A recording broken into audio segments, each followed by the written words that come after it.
Good afternoon. Good afternoon. Hello, everybody. If you are here already, fantastic. I love the tardiness.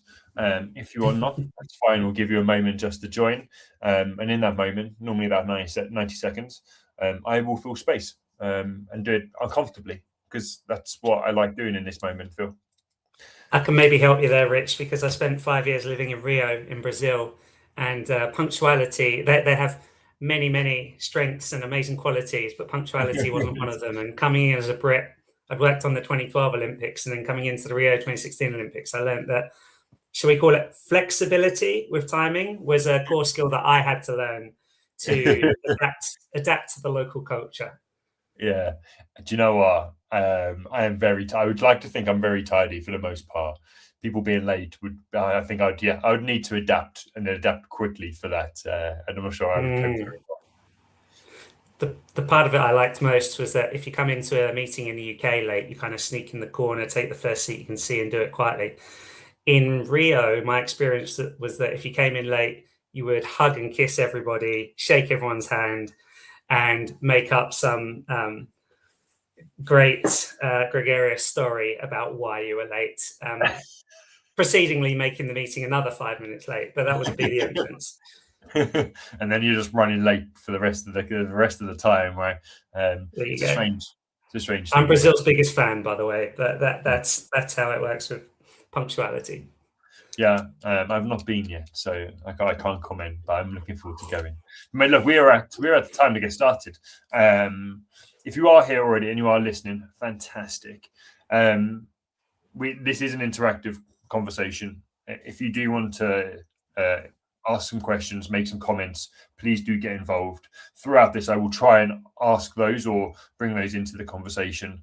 But I do really believe if you have a question, that question is probably going to be better than my question because I'm looking at it from a different lens, and I think you might be looking at it from a lens which could really add some value. So I do definitely encourage that. But I'm really excited to have this conversation looking at mental fitness and using lessons from sport to help us gain some awareness, gain some knowledge around, okay, what do they do? What can we do? How do we add that to the workplace and for professionals, leaders, and teams? And so, yeah, really excited. And Phil, thank you for joining me. Well, thank you for having me on, Rich. I'm really looking forward to the conversation. Yeah, brilliant. Look, before we go anywhere, let's get an introduction. Let's tell the audience who you are, what you do. Sure. So I am a mental fitness coach and breathwork facilitator, but my previous 20 years of career has been in the PR and communications space, where I've worked on the last 6 Olympic Games and 4 Rugby World Cups, as well as other major sporting events around the globe, which I've been very privileged and lucky to do so. Originally, I was a hockey player, just like yourself, Rich, and my dream in life was to become an Olympian as an athlete. Unfortunately, due to a mixture of unfortunate injury and probably some kind of ill discipline once getting to university years, I didn't make it, although close. Many of my teammates and friends did. So my plan B was then to connect a business, which was my degree, with sport in some format. And storytelling always spoke out to me as the best way in which to engage with people, in which to get important messaging across, to set the tone, to set the narrative. And so that's what led me into PR and communications. I began with Team GB, the British Olympic Association, for 7 years, working my way up from communications assistant making the coffee to media manager for Team GB at London 2012, and then moved over to Rio, which the International Olympic Committee put me into a role there with the organisers as the spokesperson for international media for the Olympic and Paralympic Games Rio 2016. And that was an amazing life experience, working in a different culture, a different climate, a different language. And that was really a great growth experience. And then the last 7 years, I've been head of communications at World Rugby, the International Federation for Rugby, and had some really exciting times there with 4 Rugby World Cups along the way.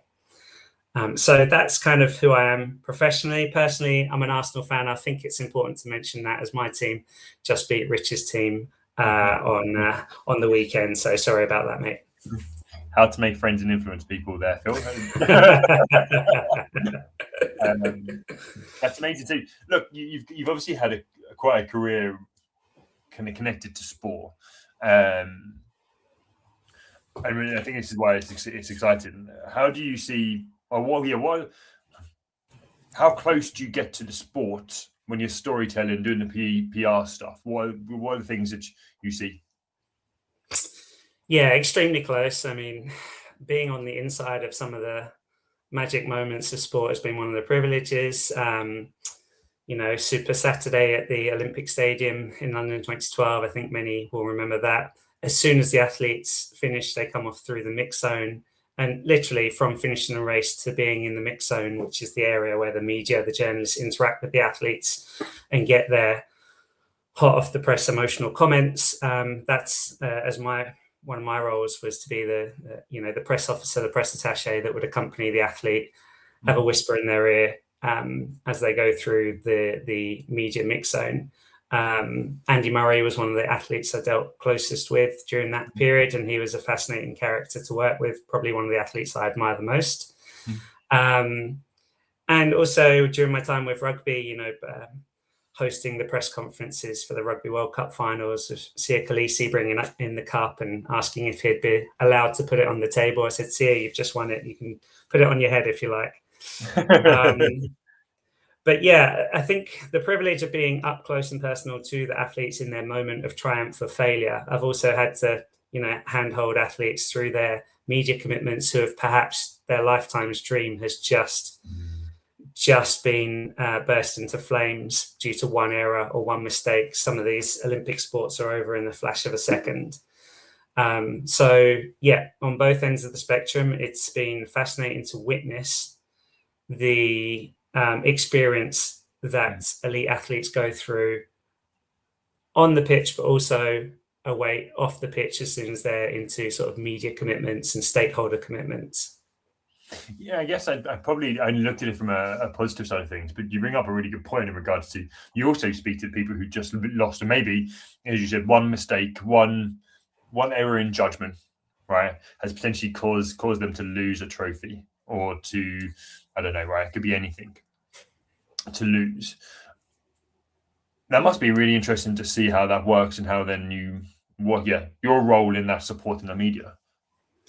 Yeah, and perhaps that is a bit of a segue into mental fitness, in that the most high-performing athletes, they really proactively train their mental resilience. They train emotional control. They train breathing just before entering a situation where they're going to be in front of millions, potentially. And they train resilience. And Andy Murray is a great example of that. If you remember back to the summer of 2012, he'd lost the Wimbledon final. It was, some media commentators were saying he just doesn't have what it takes to make it. And he refocused, he didn't dwell on that. And he came back to the Olympics and had a resounding gold medal victory in the final.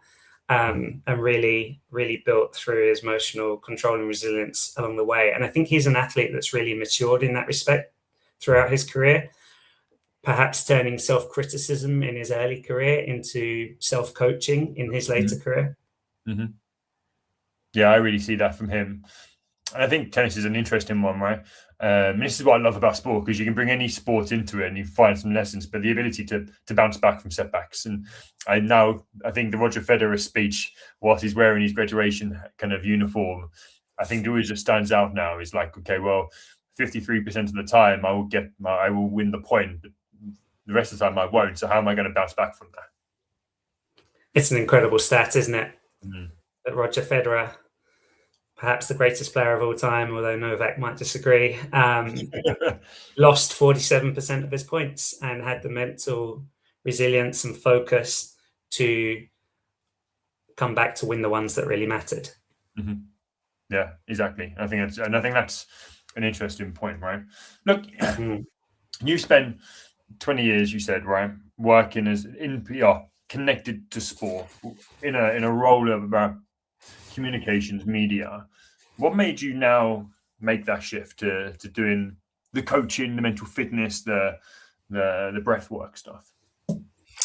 Yeah, great question, Rich. And for two reasons, one personal and one professional, really. I think on the professional side, I've just witnessed that the growth in the focus on how important points, matches, moments are won and lost really in the head rather than in the body. Often, if you come to a group of elite athletes, they all have incredible physical prowess. But what sets out the good from the great, or the great from the good, is really the mindset, is really the ability to perform under pressure.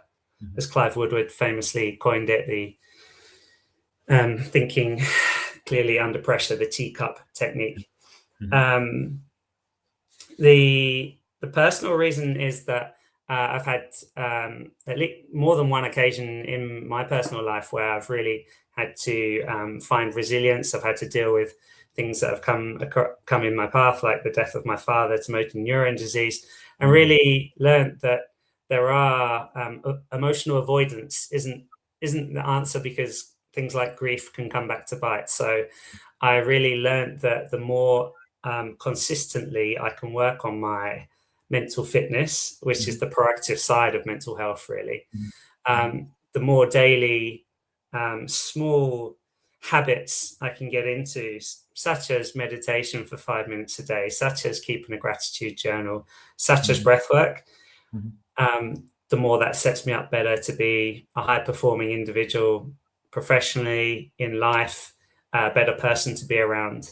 And so it was really professional and personal. And I'd say this new venture for me is more of a calling than a career. And I'm looking to join the dots between the career of storytelling, PR and communications, together with passion, sport, and this global need, really, global crisis for better mental health, mental awareness, and what I term mental fitness.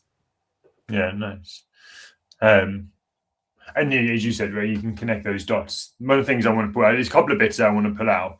The first thing is, like you spoke about the sport being played in your head. And actually, just this morning, I saw somebody put up a thing. It was like at least 50% of the game is in your head, talking about sport.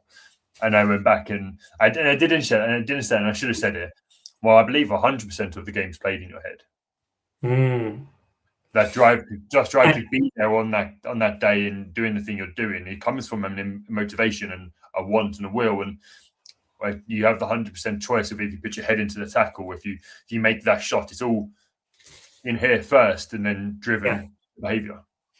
And from my experience, if you asked top performing elite athletes, what's the one thing, if you could give them on the morning of a match, of an event, what's the one thing you could magic up and give them? It would be confidence. A confident player is a successful player. A confident athlete is a successful athlete. And confidence is built in the mind. Confidence is built through repetition, through visualization. Is there anything more important for an athlete for success than confidence? I'd argue no. Once you've got the basics, the Maslow's hygiene factors in place of physical conditioning, of good coaching, of all those basics, if you like, of elite sport, then I think confidence really is built in the mind. Yeah, through proof, right? Oh, we got a comment. Let me just come back quickly. Comment. Lydia's here. Afternoon, Ryan Turner. I'm not sure. Richard Turner's not far away. And the other thing which I wanted just to pull out from what you said is like the behaviors outside of the sport. So you've got the mental side, which is all in the head and how we build confidence and what we tell ourselves. But then you also recognize the behavior of some of the other behaviors that we can take to help us improve that. And I think we'll discuss those when it comes to a bit more practical stuff a bit down the line. I know PR, and I know from our initial conversation that it's a very hectic work life, right? Busy, fast-paced, lots of expectations. So can you be interested just for you to share what your kind of first few moments when you walked into looking at well-being a bit more, and what the first steps were for you in that understanding of well-being or understanding of mental fitness. What was that awareness for you? Yeah, thanks, Rich. I think like many authors write the book that they need to read.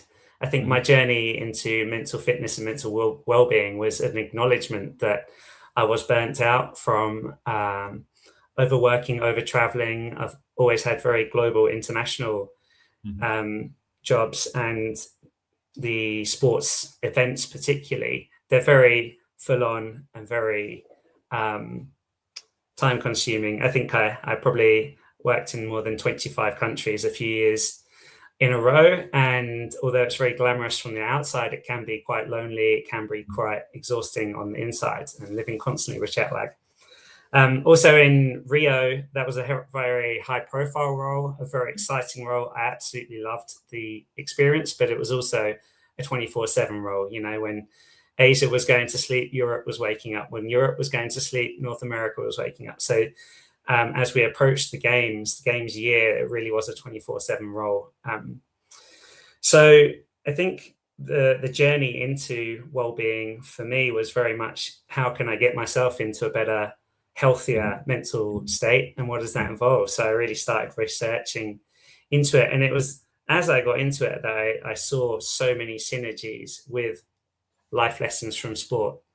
And sport has taught me some of my greatest life skills, certainly, from commitment to training and dedication, to accepting criticism in a constructive manner, to encouraging teamwork, teammates, and being social and being part of a team environment. So I started to see so much crossover and synergy between mental wellness for the public at large and what elite athletes and sport really, what it really takes to be a high performer. So that's where and in terms of the steps I then took, I've undertaken the ICF coaching qualification to learn more about how to hold space, to learn how to deal with clients one-to-one. I've become a breathwork facilitator, and I've really loved my journey into breathwork. I think that's been the most powerful form of emotional release that I've discovered. I undertook the PQ, positive intelligence training, and got a diploma in the science of wellbeing from Yale University. This is over the space of the last 5 to 6 years. So I've done that alongside my meat and drink of the PR and communications career. But like I say, it's really, that is sort of a calling that I want to have a positive impact in the mental well-being space, and especially for men. And I do think the mental fitness terminology really lends itself to being more taken up and more suited to men who at the moment struggle the most with mental health, in terms of suicide rates, in terms of mental health statistics that come through. So that's a real passion point for me. You draw a real clear distinction between mental health and mental fitness. It'd be interesting just to kind of just explore that a little bit. Can you just share what you mean for the audience? Yeah, I'd say mental health is more about the state of your mind, and mental fitness is more about training and maintaining your mind. I'd also say mental fitness is proactive.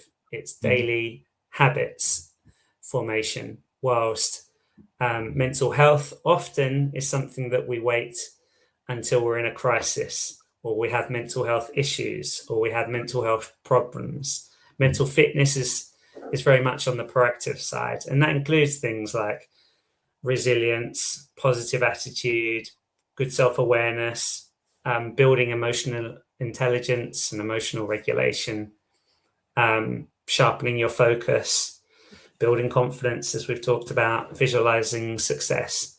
So those are many of the proactive sides of mental fitness. And yeah, it's actively strengthening your mind, not just avoiding illness or reacting to a crisis. Yeah, and I think I personally think, from a male standpoint, connecting the dots with sport and helping them understand, as you said, the game's played in our head. And our head and our voice can either be negative or it can be positive. It can be influential, or it can be detrimental. And so I think that is such a good language for us to be leaning into to help guys, human beings generally. So I think I've met women as well who struggle with the concept of mental health and maybe the fluffiness behind some of the behaviors around some of the stuff that can help, right? So actually bringing in that language can really be supportive for that. Yeah, and the best language actually, Rich, that I found that's worked with male audiences I've spoken to has been, think of it like going to the gym, but for your brain. Mm-hmm. So how many gym reps for your mind muscle have you done today? Mm-hmm. And so much of the population is going to the gym to take care of physical fitness, or perhaps just to look good in front of the mirror. But how many of us are really going to the gym for our minds? How many of us are working out our brain muscle? Yeah, and just thinking about that, right? Because coming from a fitness background, we would recommend, your recommended 3 to 5 day sessions a week. What do you think that looks like for in regards to going to the gym for the mind? Is it a daily behavior? Is it a weekly routine or weekly ritual? Exactly like physical fitness, consistency is the key. Mm-hmm. You don't get huge biceps overnight. It's all about, exactly like you said, getting into routine, being consistent. And there are small habits that I've built into my daily routine. So I think we all have 5 minutes in the morning, at night, for meditation. Writing down 3 things you're grateful for at the start of the end of the day. It takes less than a minute sometimes. Learning a new skill, connecting with nature, sunlight, or just fresh air each morning. And the digital factor is huge. So phone-free activities. There's a lot of work and understanding of what is flow state. And I think another thing that athletes have said to me in the past is that when they're at their best, it's almost when they're not thinking, when they're in flow state, when they're acting on instinct and intuition.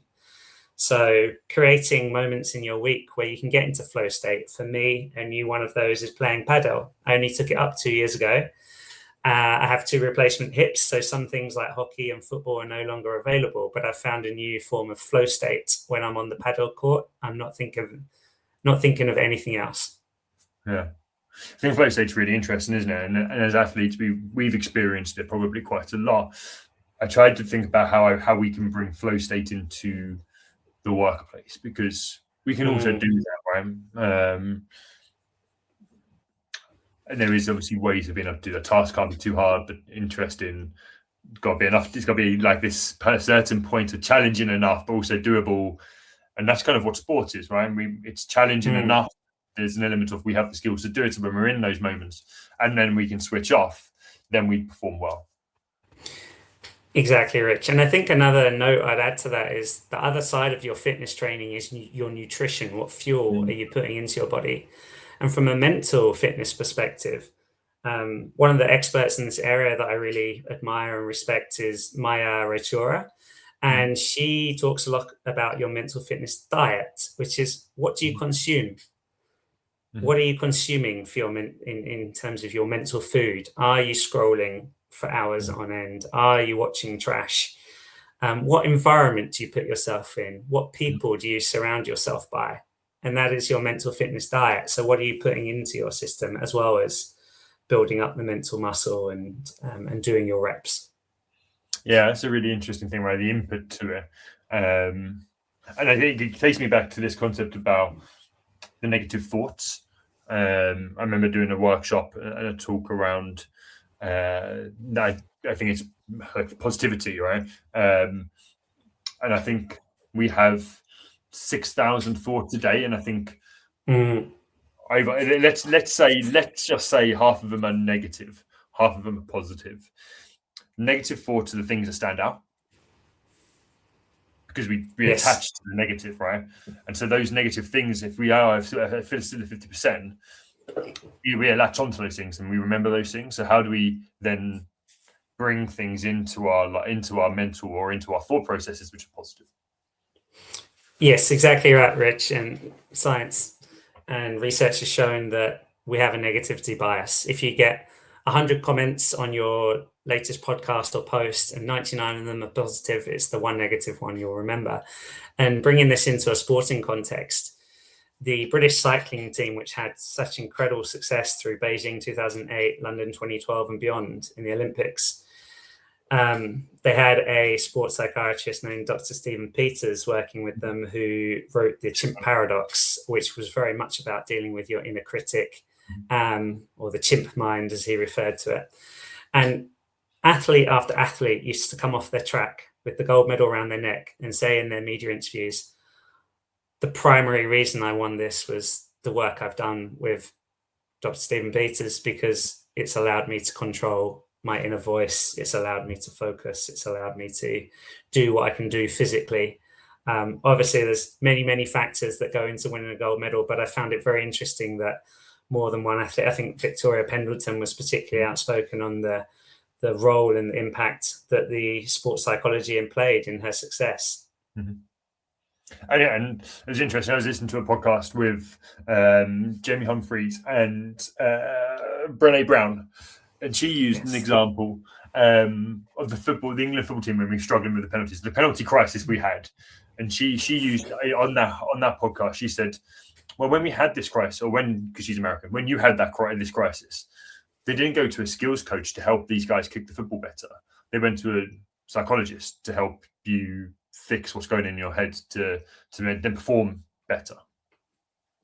Yes, and that psychologist was Dr. Pippa Grange, who I'm very, very lucky to be connected with, and she supported me on some of the work I did late last year with the Global Rugby Players Foundation, and is now acting as a mentor for me. So I'm learning from the very, very best. But exactly what you said there with the England football team, the most high pressure situation they ever find themselves in was the penalty shootout. And the work that they did mentally in that really turned around the team's fortunes in terms of how they approach the ball, in terms of how they support each other as teammates, in terms of what mental state they come into. And I think anchoring words is an interesting mechanism for that. Also, systems you go through. So Johnny Wilkinson, every time he took a kick at goal, and he was one of the best set piece kickers in rugby history. He'd clasp his hands together, he'd take the very meaningful steps, 3 back, 3 sides, etc.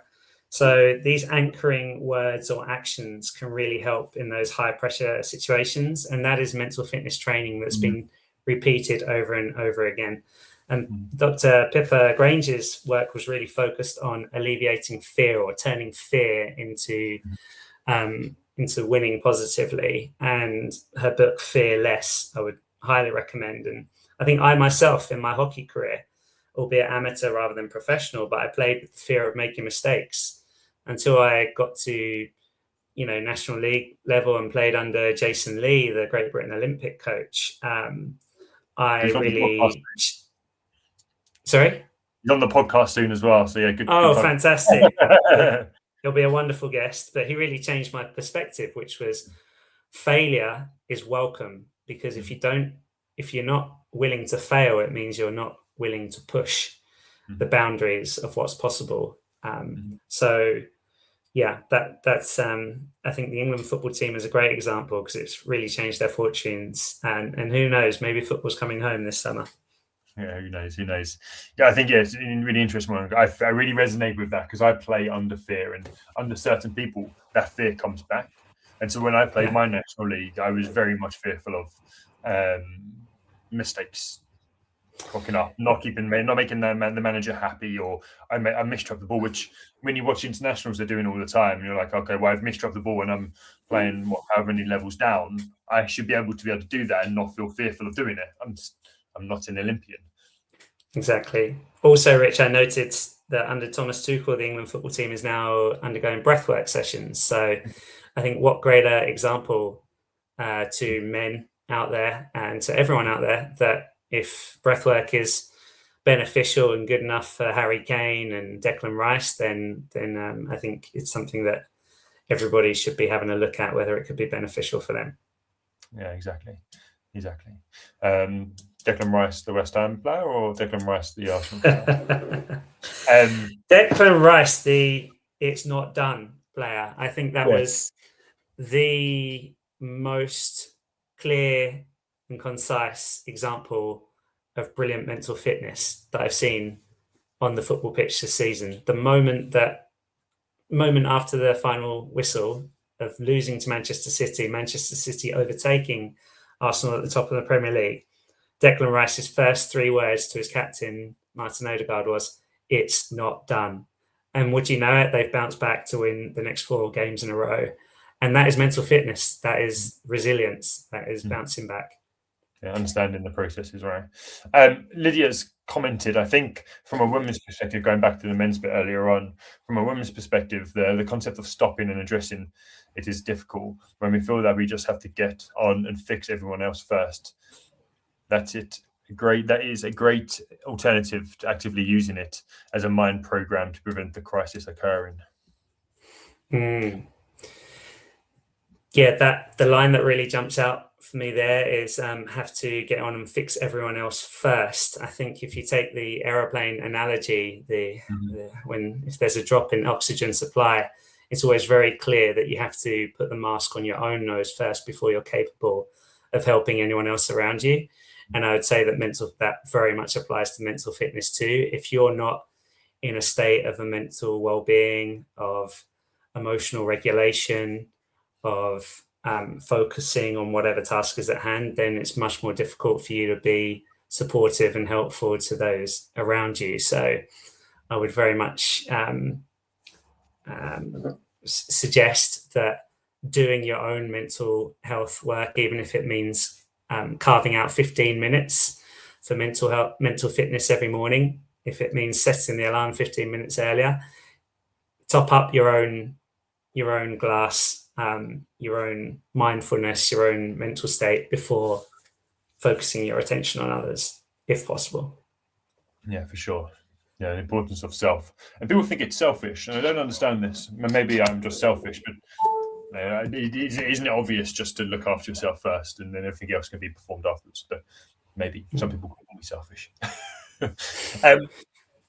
Look, we've spoken about quite a few different things here, but one of the things we mentioned earlier on is that elite sport focus on minor details. And we know that sometimes they can be the differences between a gold and a bronze. And that means they think more deeply about the holistic well-being than most businesses, right? And those 1% kind of improvements can be vital. Is there a specific mental fitness practice that could be that 1% that we can take from these athletes and add it to a leader or an individual in the workplace to help them implement tomorrow to increase their mental performance?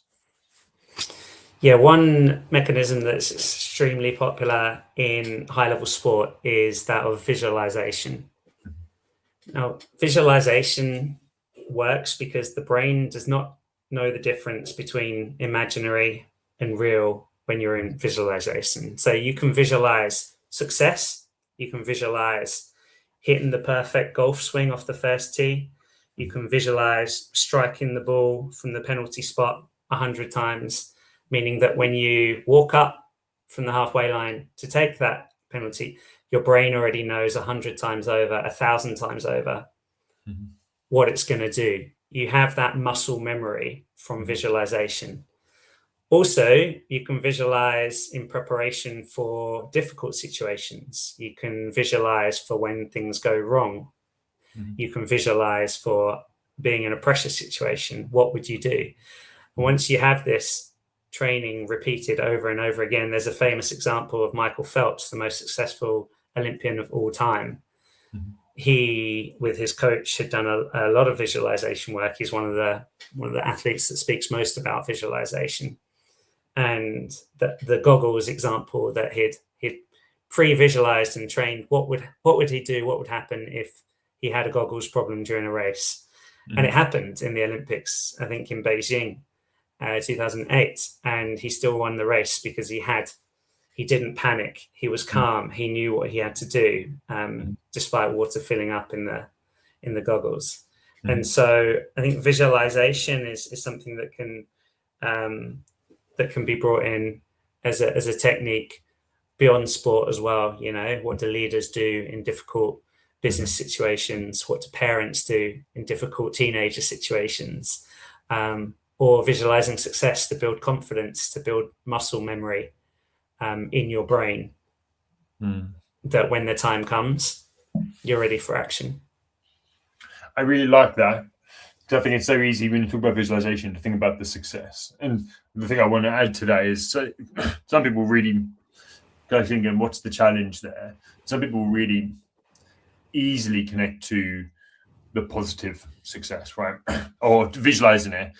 Some people really struggle to visualize success. And so one of the things I wrote down here was just this concept of proof. And sometimes we need external proof that we've done it before. And this is where I think practice and training comes in. Right? If you've done it before, whether it's in training or wherever, you can visualize you doing it and picture the same thing, even if it's under high levels of pressure. Yeah, exactly that. And mental fitness, of course, always has to go hand in hand with physical fitness, with training on the training pitch. But that repeated knowledge, and once you've performed an action or performed under a pressure previously, and then you can use that for visualization in the future. I think VR is really interesting as well. You know, can you create VR situations? I'm sure Mikel Arteta is the kind of manager that would have thought of this, but a player going up to take his or her next penalty, can you put them in the situation of having 60,000 eyeballs on them, perhaps in an away ground where everyone is whistling and shouting against you? Yeah.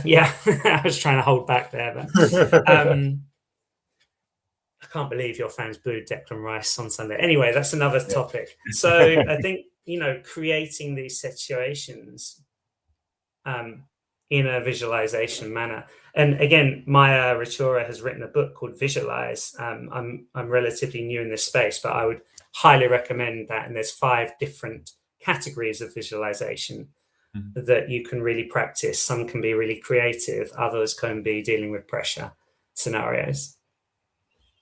Yeah, can you lean into that a little bit more and kind of give some more detail?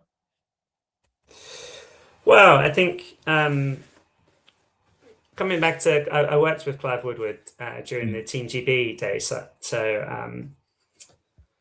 after he'd, led England to the Rugby World Cup success in 2003, and that thinking correctly under pressure, teacup scenario is something that you have trained 1,000 times over in your mind before. So when Johnny Wilkinson had that one moment, that one kick against Australia in Sydney to win the World Cup, he knew exactly what the process was that he was going through, and he was prepared for it. And that came from a lot of mental repetition. Johnny Wilkinson is a real leader in this mental fitness space as well. He's done some excellent podcasts and speaking on this subject as well. So that's one example.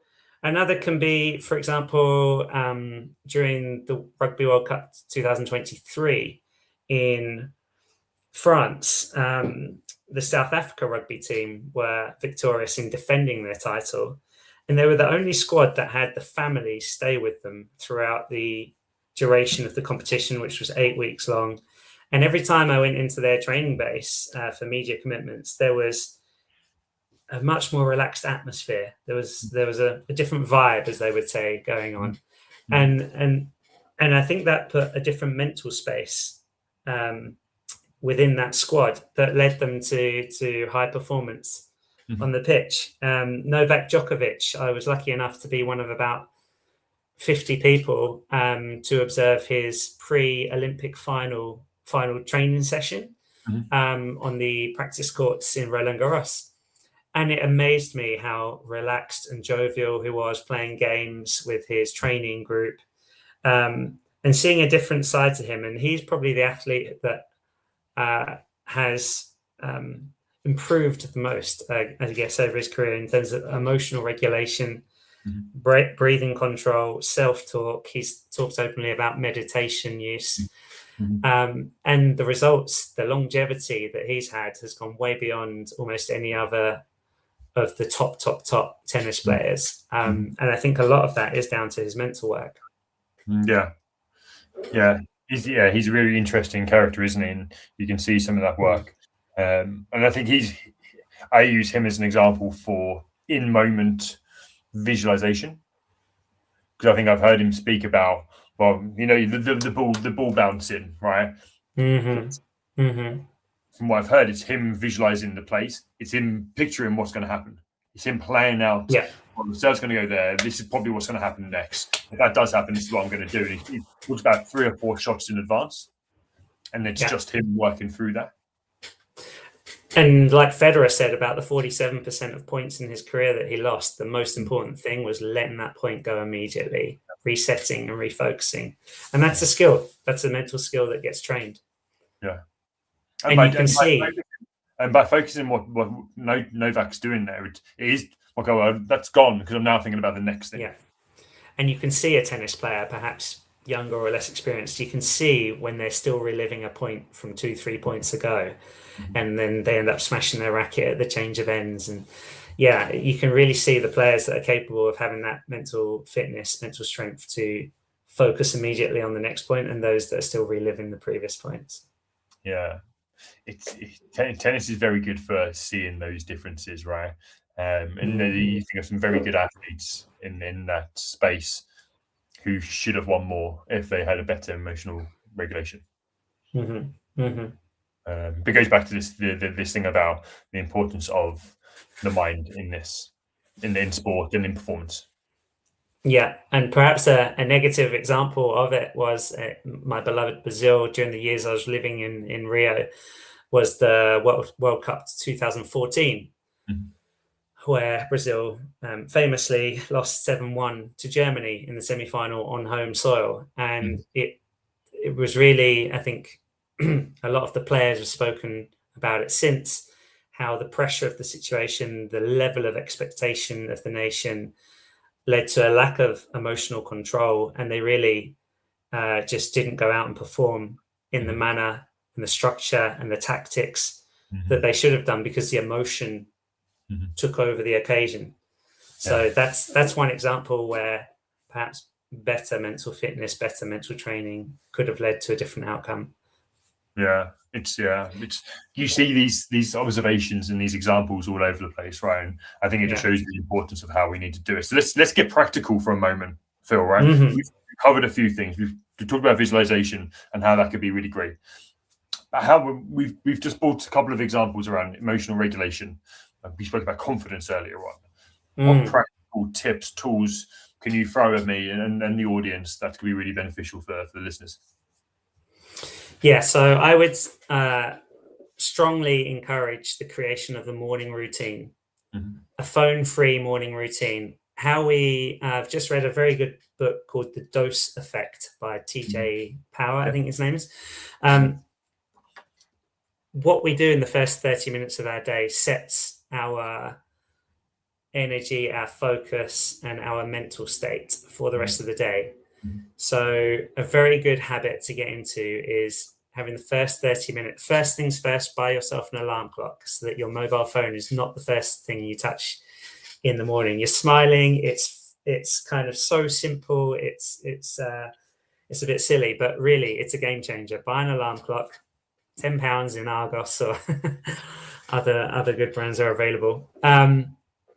And then the 30-minute routine could be made up of whatever works for you. For me, it's 10 minutes of meditation, 10 minutes of reading, and 10 minutes of stretching. And it's not that rigid. Sometimes I'll just read. Sometimes the meditation is longer.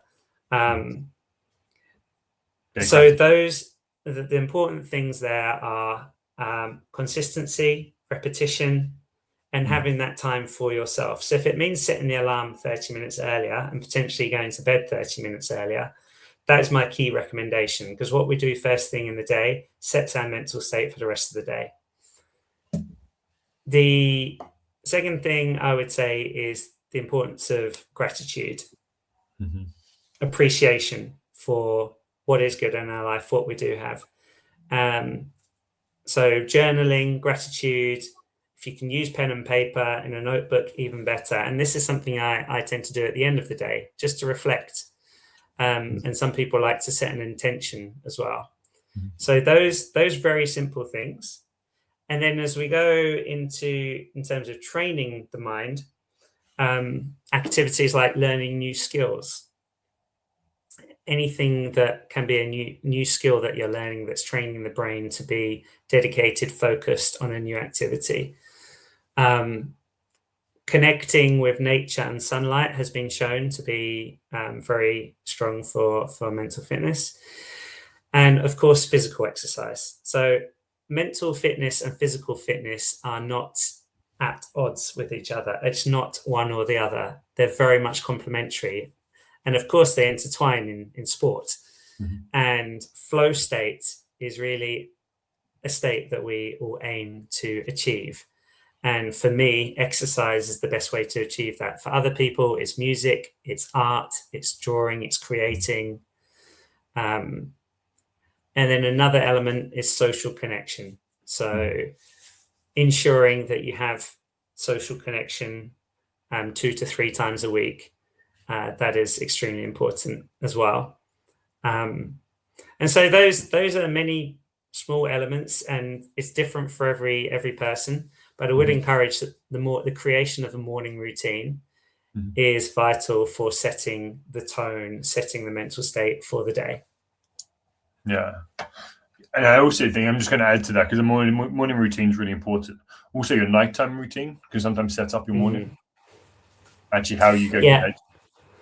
And actually, in some high performance research, what's being shown is the most important factor to good performance is sleep. And again, Clive Woodward was a huge one on sleep and hand hygiene. So we were using those hand sanitizers well before COVID. But yeah, each Team GB athlete for away Olympics would have their own personalized pillow that would be the right, what's the word for it? Strength, consistency, size as well, that they like, because each person likes a slightly different pillow, I think. And they were name identified as well. You know, your name would be stitched into them, and that was just one of those little details where good sleep was held up as one of the key performance indicators of high performance.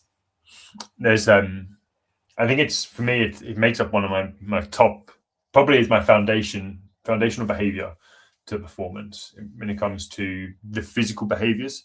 Like, you think about when you've not had a good night's sleep, let's say you've had 5 hours, you're probably going to be a little bit more hungry. Probably going to scientifically, you are shown to eat more calories. You're shown to choose, make worse decisions. You are also more grouchy. You are also more tired, so less motivated, less focused. And so, how are you expected to perform? But look, that's for another topic. There's just 2 other things I'd mention there to add to the list, Rich. And one we already mentioned is diet. So what are you consuming? And I think that's vital to observe, perhaps note down what are you consuming digitally on screens, and how much, what impact and effect is that having on your mental state. And the final and most important one connected with sleep is rest, taking moments of rest throughout the day, because it's when we rest in those moments of silence or stillness, that's when we process and reflect. That's when we process emotions, we reflect on what's gone well, what hasn't, and those are vital. So I've certainly been a culprit for not creating enough space for rest in my life or sleep. And that's something I've grown into over the last 5 years, and really reaping the benefits and the rewards from. Yeah, I love that. Can I just touch on the nutrition bit, right? Because obviously my background, there is more research, and I'm not a nutritionist, but there is more research connecting the gut to our mind as well, and the connection between the foods we have and the energy we have. And I think about the mind. If you have lack of energy, then that's the focus. You're not making clearer, sharper decisions, let alone the impact on, well, if you've had food which makes you feel bloated or makes you feel uncomfortable, that's not going to be a high-performing environment. Right? When you feel lethargic, it's not high-performing, right? So it's not going to help us in those moments either. Mm. My last question for you is bringing this into the team, right? We've discussed gratitude, we've discussed behaviors, social connection, exercise, and some other bits. So how do we bring this into teams, not just for an individual? In September and October last year, I was privileged to spend 6 weeks working, traveling together with the Fiji women's international rugby team in the Women's Rugby World Cup, which England won on home soil. And I observed firsthand the power of faith, community, and simple acts like singing. So they'd have daily morning prayer and they would sing together, and you felt this unison, you felt this power, and they outperformed during this tournament, beating Wales and giving Scotland a real scare. And so I think there's communal activities that can be very advantageous for mental health, for mental wellness and fitness. And for Fiji, that was singing and also their faith. Another example would be the All Blacks. And I think Owen Eastwood wrote a very good book called Belonging about the culture of the All Blacks in their high performance. And for them, you are not an All Black just on the pitch. You are an All Black 24/7. And every situation, every school you visit, every supermarket you buy your food in, every moment of your life, you are acting, behaving, and taking decisions as an All Black. And that was a very interesting perspective. And they, apologies for the swearing, but they had a no dickheads rule. So as an All Black, it was all about values. And that really came onto the pitch. And that really gave them, how many matches did the All Blacks snatch victory in the last few minutes through togetherness, teamwork, resilience, having each other's back and not giving up. And yeah, the England football team certainly is another one where, as I think Pippa and Gareth Southgate have referred to when he came into charge, there used to be fractions within the team. You know, there was the United clan, the Liverpool clan, the Southern clan. And it really took a lot of culture work to bring them together with one shared goal, one shared focus, and to be supportive of one another and to leave the egos at the door.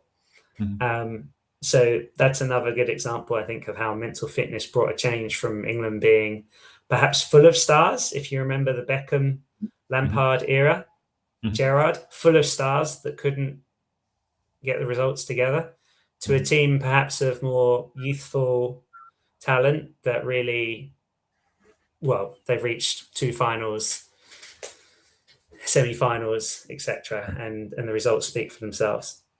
Yeah, it's a really interesting point, right? Bringing in 2 bits which are really standing out to me, right?